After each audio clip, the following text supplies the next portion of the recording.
प्रणाम आप सभी को। आशा है आप सब स्वस्थ और प्रसन्न होंगे। भगवान आप सबका इस विपरीत काल में सुरक्षा करे। आप सब भी सावधान, सेवा और सुमिरन में लगी रहें, ऐसी मेरी प्रार्थना है। हर वैष्णव के लिए, पूरे भारत के लिए और व्रज के लिए तो विशेष कार्तिक मास की अनंत महिमाओं का गान किया है। हमारी भक्ति की परंपरा में ऐसा कहते हैं, बड़ी बड़ी मीठी सी बात है कि इस समय भगवान की कृपा में सेल लग जाती है। जैसे दिवाली के टाइम में मार्केट में सेल लग जाती है ना, ऐसे ही इस समय सेल है कि बस भगवान को शाम के समय दिया जला दो और कुछ थोड़ी सी साधना, तुलसी की परिक्रमा कर लो तो ठाकुर जी प्रसन्न हो जाते हैं। वृंदावन भी उत्सवों से डूबा रहता है। तो कार्तिक की महिमा, जिसको दामोदर मास भी कहते हैं, यशोदा मैया ने भगवान श्री कृष्ण को वृक्ष से बांधा और उससे उनका नाम दामोदर पड़ा, वो लीला भी यही है। तो अनेक उत्सव इस कार्तिक मास में होते हैं। कार्तिक मास, इसका नाम भगवान कार्तिकेय से हुआ दक्षिण की परंपरा में, और बहुत स्थानों पर उसे इस रूप में मनाया जाता है, और यहाँ वृंदावन में भी उसे दामोदर रूप में मनाया जाता है।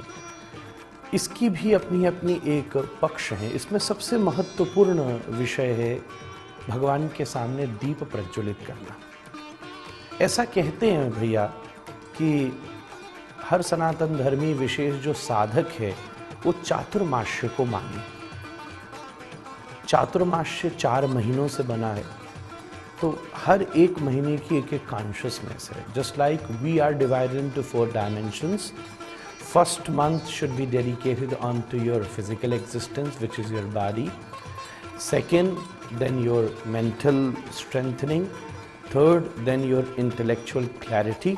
And now this fourth, which is the last month of Chaturmasya, which you call as Kartik Mass, you comes on to your 4th dimension, which is soul, or becomes spiritual. So this is the higher most dimension. The whole year is divided into 2 parts, Uttarayana and Dakshinayana. तो उत्तरायण and दक्षिणायन दोनों की अपना अपना महत्व है। ऐसा कहते हैं देवशयनी एकादशी पर देवता सोते हैं, और अब कार्तिक के बाद जो देवोत्थान एकादशी है उसमें देवता जागृत हैं। So it's a month of waking up. Diya represents consciousness, enlightenment. In our experience everything what we see is the light. सूर्य को भी सूर्य को दिखाने के लिए प्रकाश की जरूरत पड़ती है। Whatever comes into our experience is because of the light. If there is no light, there's a whole different scenario of everything what you see. This is all light. हमारे सारे अनुभव प्रकाश से ही प्रकट होते हैं।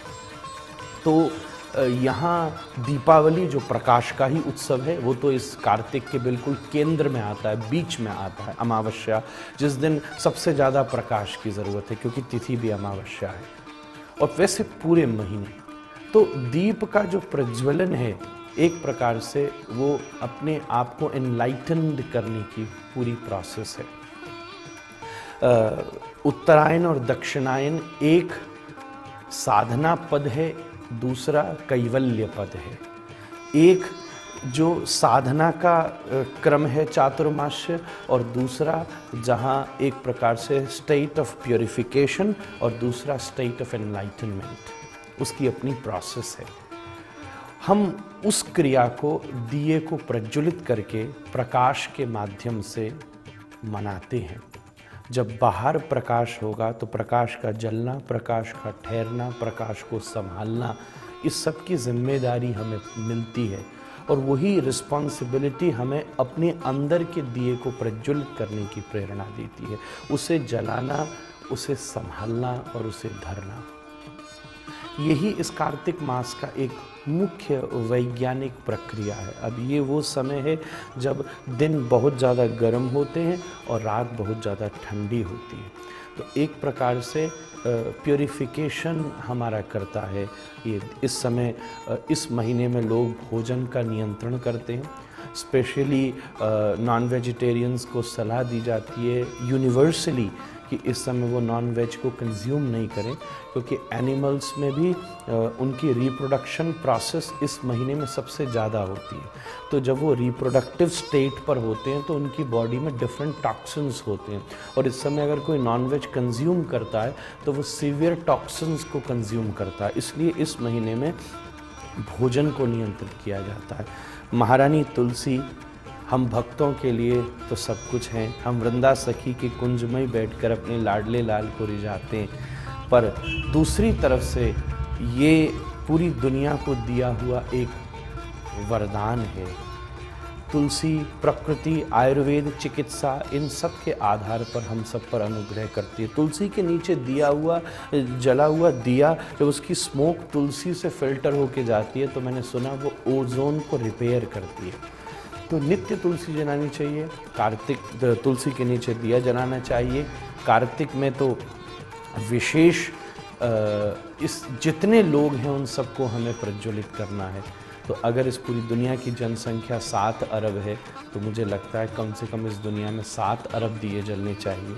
तो चलो इतने न भी जल सकें तो आप कम से कम एक अपने लिए जलाइए, एक अपने किसी व्यक्ति के लिए जलाइए, और एक उनके लिए जलाइए जो कभी जला नहीं सकते या जिन्होंने दिए जलाने की इस परंपरा को समझा ही नहीं। भारतीय विज्ञान में कुछ भी ऐसा नहीं है जो साइंटिफिक न हो, कुछ भी ऐसा नहीं है जो एनवायरमेंटल नहीं हो और हमें और प्रकृति को हमारे साथ सिंक न करता हो। ऐसी परंपरा को मैं प्रणाम करता हूँ। कार्तिक मास के नियमों को आप श्रेष्ठता से निभाइए। भोजन का नियंत्रण, जप का क्रम और जो भी आपने बना रखे हैं वो करें। सब भगवान की कृपा में सेल लगी है। कुछ भी नहीं कर सकते तो कम से कम शाम की वेला या सवेरे की वेला जब इच्छा हो एक दीप भगवान के सामने अवश्य प्रज्वलित करिए। आपके तमसो माँ ज्योतिर्गमय, आपका जीवन ज्योतिर्मय हो, मेरी ऐसी प्रार्थना है। धन्यवाद।